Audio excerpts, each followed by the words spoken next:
It is best. You have a quiet disposition that can be misconstrued as sullenness. It would not do to cast a pall over Seraphina's evening.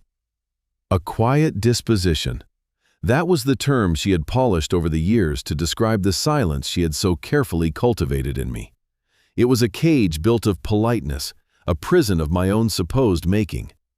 My father, Lord Valerius, had stood beside her, his gaze fixed on a portrait of his long-dead ancestor, his spine curved into a familiar shape of acquiescence.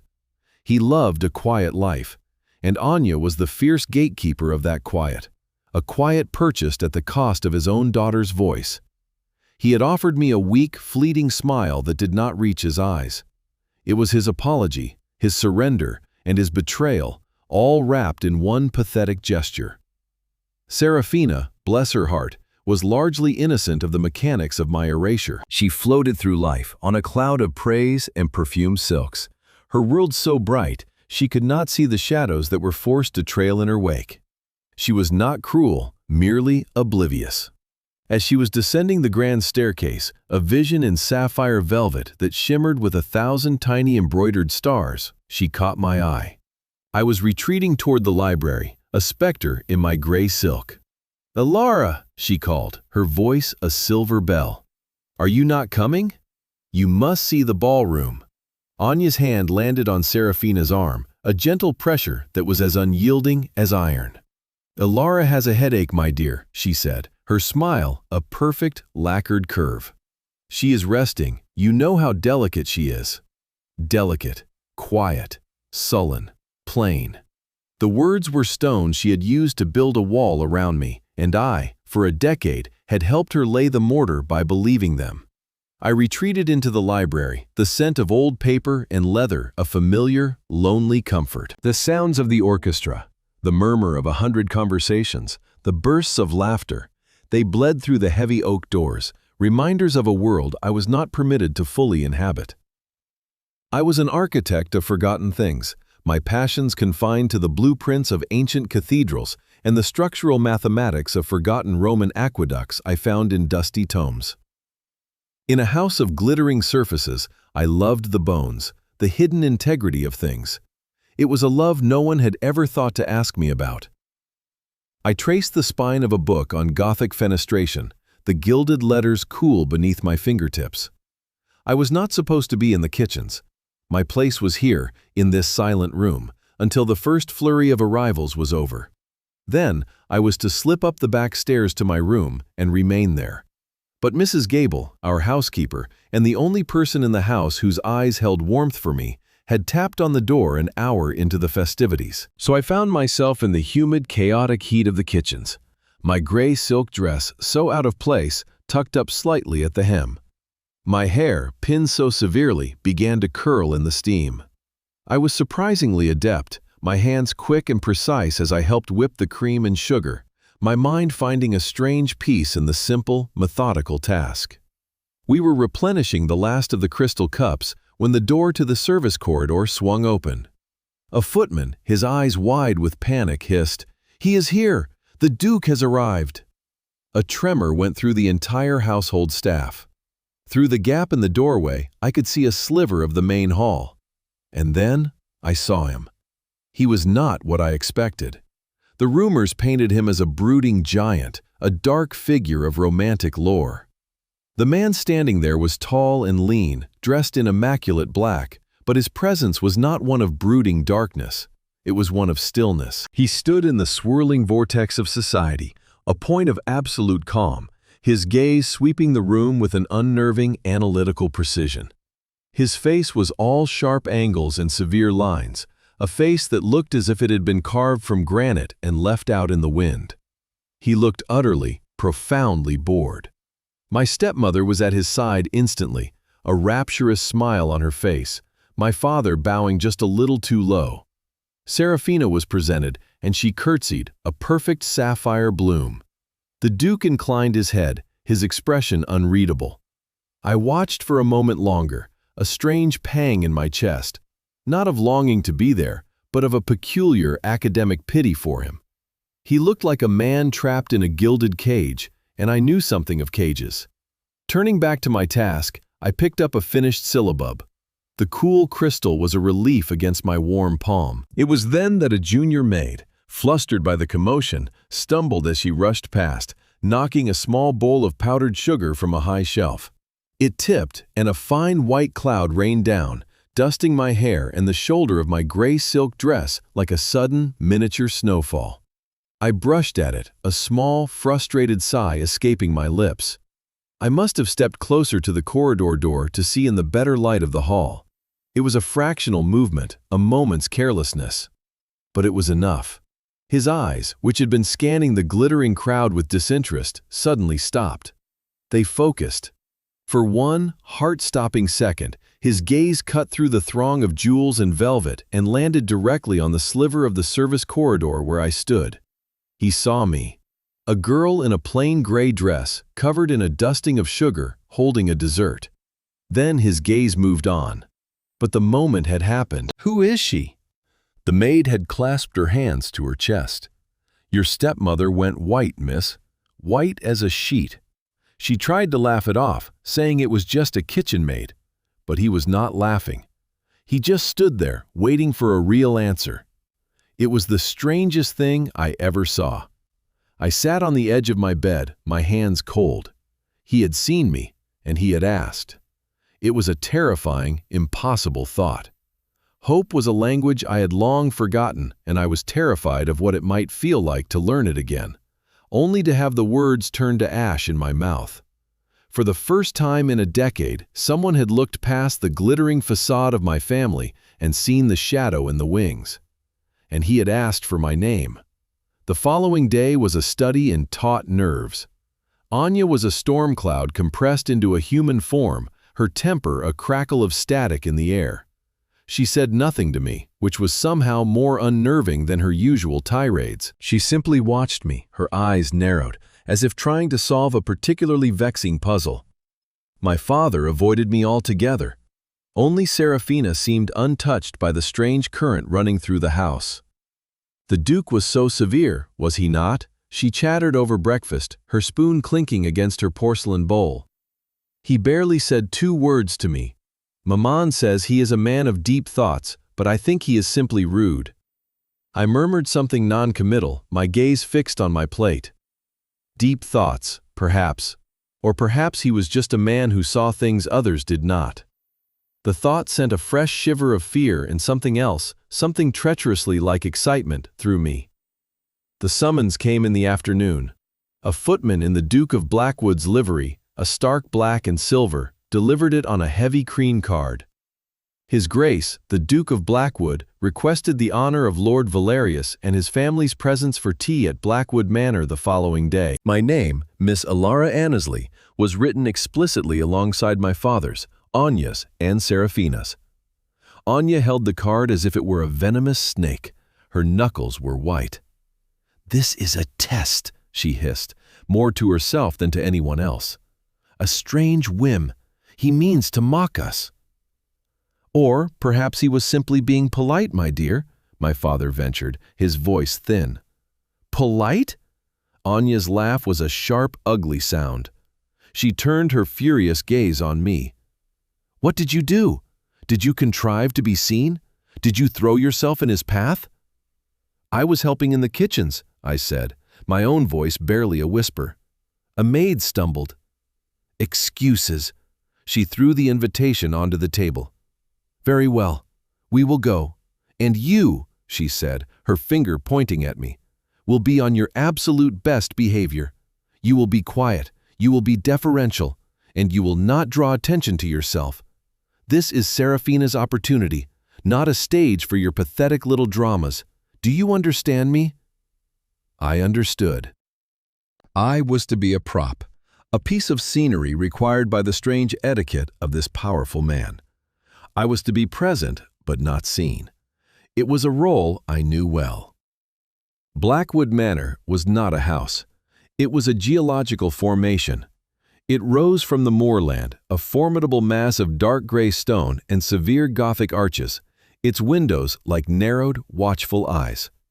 It was magnificent. It was a fortress of solitude, a perfect architectural expression of the man who inhabited it. As our carriage crunched up the gravel drive, I felt a sense of awe that momentarily eclipsed my fear. This was a place built with purpose, with an unbending integrity I had only ever read about. We were shown into a drawing room that was surprisingly light, with tall windows overlooking a starkly beautiful, wind-swept garden. The Duke was standing by the fireplace, his posture as rigid as the stone mantel. He greeted my father and Anya with a cool nod, his eyes gliding over Seraphina's practiced curtsy with the same unnerving detachment as before. Then his gaze found me. For a terrifying moment, I forgot Anya's instructions. I forgot to be invisible. I simply met his eyes. They were a startlingly clear gray, the color of a winter sea, and they were not cold, but intense. They were the eyes of an observer, a man who missed nothing. "Miss Annesley," he said, his voice a low baritone that seemed to vibrate in the very air. "I am glad you were able to come." I managed a curtsy, my heart pounding. Tea was a tense affair. Anya and Seraphina tried to draw the Duke into conversation about society, about London, about 100 frivolous things. He answered in polite, clipped monosyllables, his attention seemingly elsewhere. I remained silent, a gray mouse in the corner, just as I had been instructed. "You are wondering why you are here," he continued, his voice losing its public frostiness, becoming more direct, more human. "It is not a whim, Miss Annesley, nor is it pity." He paused, his gray eyes fixed on my face. 7 years ago, there was a public lecture at the town assembly rooms regarding the proposed restoration of the old church spire. The architect was a pompous fool, and his plans were a travesty. At the end of the lecture, during questions, a young girl, no older than 14, stood up.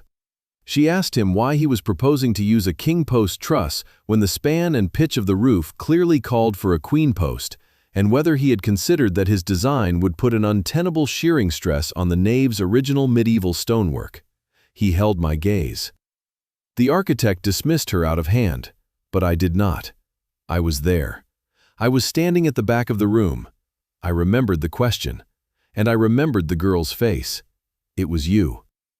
The memory came rushing back, the stuffy room, the condescending architect, the burning shame when he had laughed at me, my father pulling me down into my seat, whispering for me to be quiet. I had not thought anyone had even listened. "I have a particular interest in structural integrity," the Duke said, his voice now low and tight with some hidden emotion. "In buildings and in people. When I saw you the other night, standing apart from all that performance, I recognized you. I saw the same honesty in your eyes that I had heard in your voice all those years ago. I could not breathe. I was not a ghost. I was not a shadow. All this time I had been seen by someone, remembered by someone, not for a pretty face or a charming wit, but for my mind.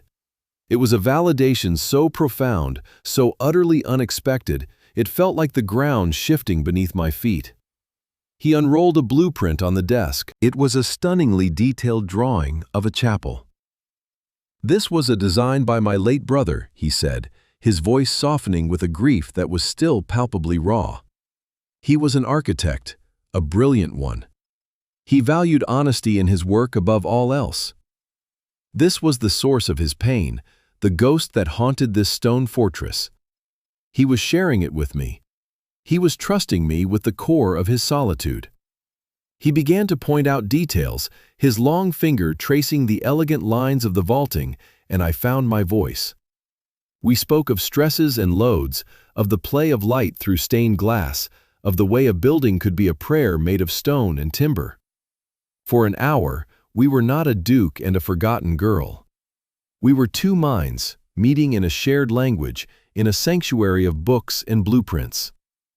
When he finally escorted me back to the drawing room, the air was thick with my stepmother's silent fury. The ride home was a nightmare of clipped, venomous remarks from Anya and my father's pointed, wounded silence.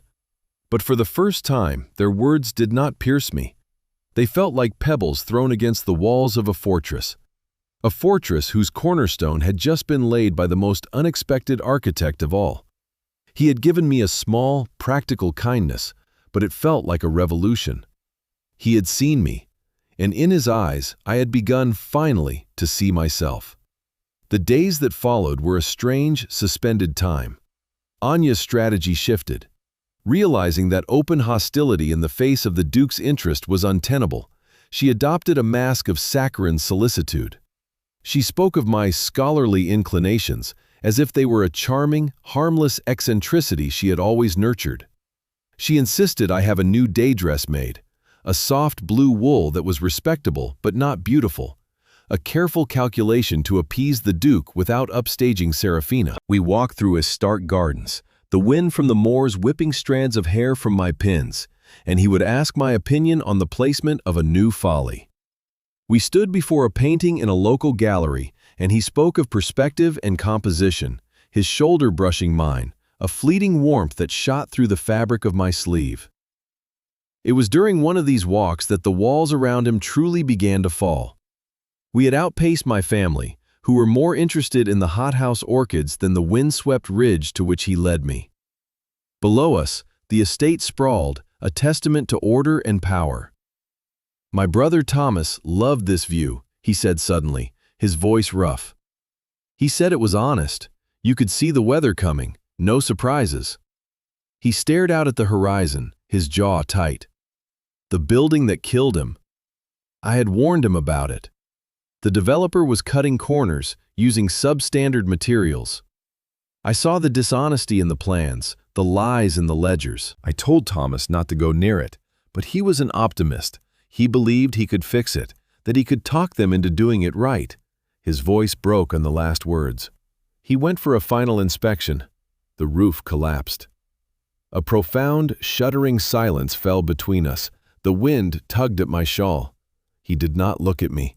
He was locked in his memory, the severe Duke of Blackwood gone, replaced by a man hollowed out by grief and guilt. "It is a terrible burden," I whispered, my heart aching for him, to see the flaws in things so clearly. He turned to me then, and his eyes were raw. "It is. People mistake it for coldness, for severity." "I do not," I said, and the words were as true as anything I had ever spoken. "I think it is a form of care." For a long moment, he just looked at me, and his face, that severe mask of granite, seemed to soften. The lines around his eyes eased. It was not a smile, not yet, but it was the promise of one. He reached out, not to take my hand, but to gently tuck a windswept strand of my hair back behind my ear. His fingers brushed my temple, a touch so light it was barely there, but it sent a shockwave through my entire being. It was an act of startling intimacy, a crossing of a boundary that left me breathless. "Alara," he said, and the sound of my name in his mouth, spoken with such quiet gravity, was a revelation. "Thank you." That single moment, that quiet exchange on a windswept ridge, changed everything. The tentative connection between us solidified, settling into something deep and certain. The fear in my heart was still there, a flickering candle in a storm, but now it was matched by a growing, defiant flame of courage. I was falling in love with him, not with the Duke of Blackwood, but with Alistair. The man who saw the world in terms of its hidden integrity, the man who had seen mine. Anya was no fool. She could not hear our conversations, but she could see the change in us. She saw the way his eyes found me in a crowded room, the way a faint warmth entered his expression when I spoke. She saw that her prize was slipping through her fingers, drawn not to the glittering lure she had so carefully prepared, but to the gray mouse she had tried to hide in the walls. Her desperation began to curdle into something far more dangerous than simple cruelty. Her ambition was threatened, and a cornered predator is the most vicious of all. The first strike came subtly. A rumor, whispered among the society gossips, that the poor, plain Annesley girl was developing an unhealthy, obsessive fixation on the Duke. That her scholarly intensity was bordering on mania. It was a poison dripped into the well of public opinion, designed to make his interest in me look like the indulgence of a madwoman's fantasy. Alistair, of course, was immune to such whispers. He treated them with the contemptuous silence they deserved, which only fueled Anya's frustration. She needed a more direct approach, a way to sever the connection decisively and permanently. The blow fell a week later. I was summoned to my father's study, a room I rarely entered. He was standing by the window, his back to me. Anya was seated in his high-backed chair, a letter in her hand, an expression of triumphant malice on her face. "Ilara," my father said, his voice heavy with a manufactured gravity. "We have received an offer for your hand in marriage." The room tilted. I gripped the back of a chair for support. "An offer? From whom?"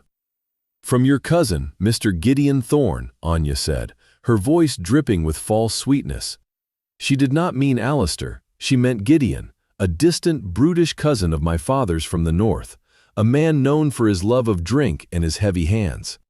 I had met him once, years ago, and the memory still made my skin crawl. "He has been admiring you from afar," Anya continued, the lie so bald it was breathtaking. "He is a man of some property." She held up the letter she had been holding. "And to ensure there are no misunderstandings," she said, her smile a vicious slash, "I have taken the liberty of writing to the Duke myself. I have explained the situation. I have told him of your fragile mental state, your history of fanciful notions. I have made it clear that your obsession was becoming a sickness and that we, your loving family, have taken this step to protect both you and him." The air left my lungs. She had not just arranged to have me shackled to a monster, she had poisoned the one relationship that had given me life. She had painted me as a madwoman to the one person who saw me as sane. It was a masterstroke of cruelty, a checkmate from which there was no escape. I stumbled from the room, their voices fading behind me. I did not weep.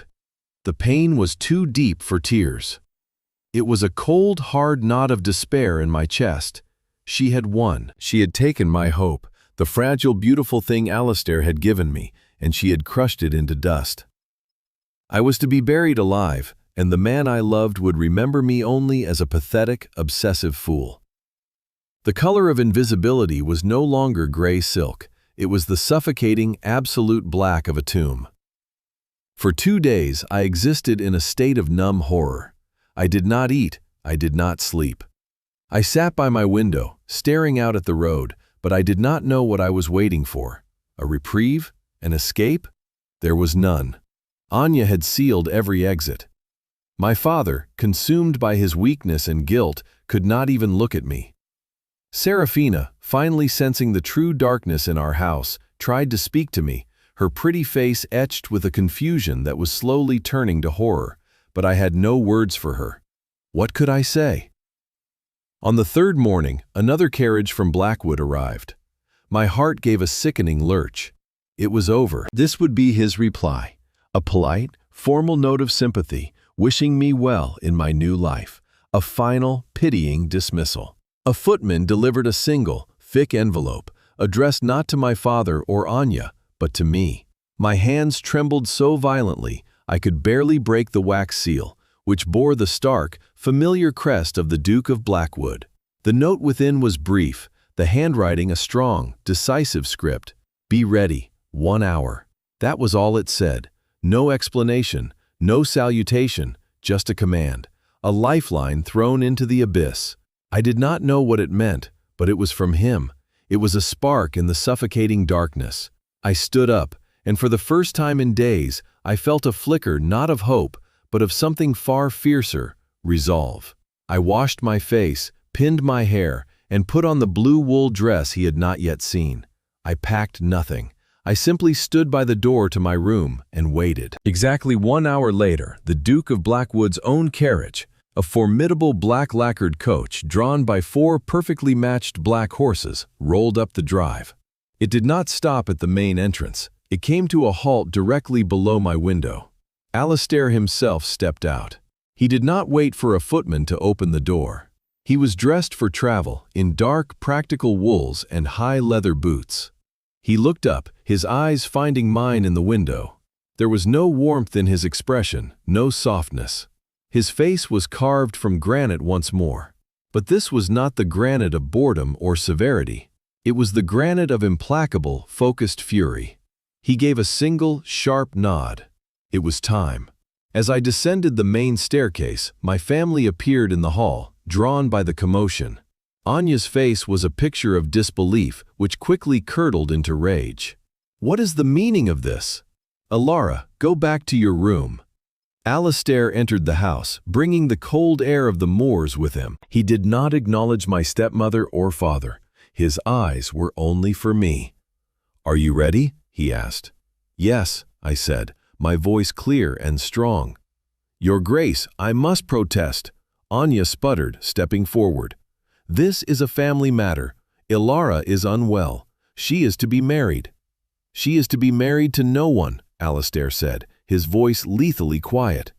He turned his gaze upon her, and the full, formidable power of his station, the power he so rarely used, filled the room, sucking the very air from it. "And she is not unwell. You, however, Lady Anya, are a liar and a thief." Anya recoiled as if struck. "How dare you?" "I received your letter," he continued in that same deadly calm. "A work of fiction worthy of the cheapest penny dreadful. Did you truly believe I would be swayed by such transparent slander? Did you think me a fool?" He took a step closer to her, and she flinched. "You misjudged me. You see a man's rank and his wealth, but you do not see the man himself. You never have, but you were wrong." I looked from her to my father, and finally to Seraphina, whose face was streaked with tears. "A shadow is not nothing. A shadow is proof that there is a light. You were never the light. You were only ever the thing standing in its way." I held her gaze, no longer afraid. "You did not break me. You will not bury me. I am not your footnote. This is my story." I turned my back on her, on all of it, on the ruin of the woman who had tormented me and the weakness of the man who had failed to protect me. Seraphina took a step toward me, her hand outstretched, her eyes pleading for a forgiveness I did not yet know how to give. Alistair's hand was warm and steady on the small of my back. He guided me out of the house, away from the wreckage of my past, and into the clean, cold air. He helped me into his carriage, the door closing with a solid, definitive thud. As the carriage pulled away, I did not look back. He finally released me and went to stand by the fire, turning to face me. The fury of the confrontation had drained from him, leaving behind a quiet intensity, a vulnerability I had only glimpsed once before on the windy ridge. "Alara," he began, his voice low and serious. "What I did today, I did not do it to rescue you. A woman with your strength, with your mind, does not need rescuing." He paused, searching for the right words, the architect of sentences choosing his materials with care. "You were already free. You simply needed the gate to be unlocked. I only provided the key." My heart was so full I thought it might burst. The tears I had been unable to shed in my despair now came freely, tears of relief, of catharsis, of a joy so profound it was painful. I wept for the girl who had believed she was worthless, for the years stolen by cruelty, and for the incredible, terrifying beauty of this moment. He crossed the room in 2 long strides and stood before me. He did not touch me. It was a structure of light and air, with elegant, honest supports and windows that drank in the wild beauty of the moors. It was a prayer made of glass and steel. My father had written to me once, a letter full of remorse and self-pity. I had not replied. Seraphina had also written, a heartfelt, clumsy apology for her blindness. I had sent back a short, kind note. Some bridges could be rebuilt in time. Others were best left as ruins. As for Anya, she had been disgraced. Stripped of her title and her stolen wealth, she had retired to some grim, distant town, vanishing from the world she had so desperately tried to conquer. She had become, in the end, invisible. Later that evening, Alistair and I sat in the library, the fire casting a warm glow on the spines of our books. His arm was around me, my head resting on his shoulder. A comfortable, easy silence stretched between us, the silence of 2 people who no longer needed words to understand one another.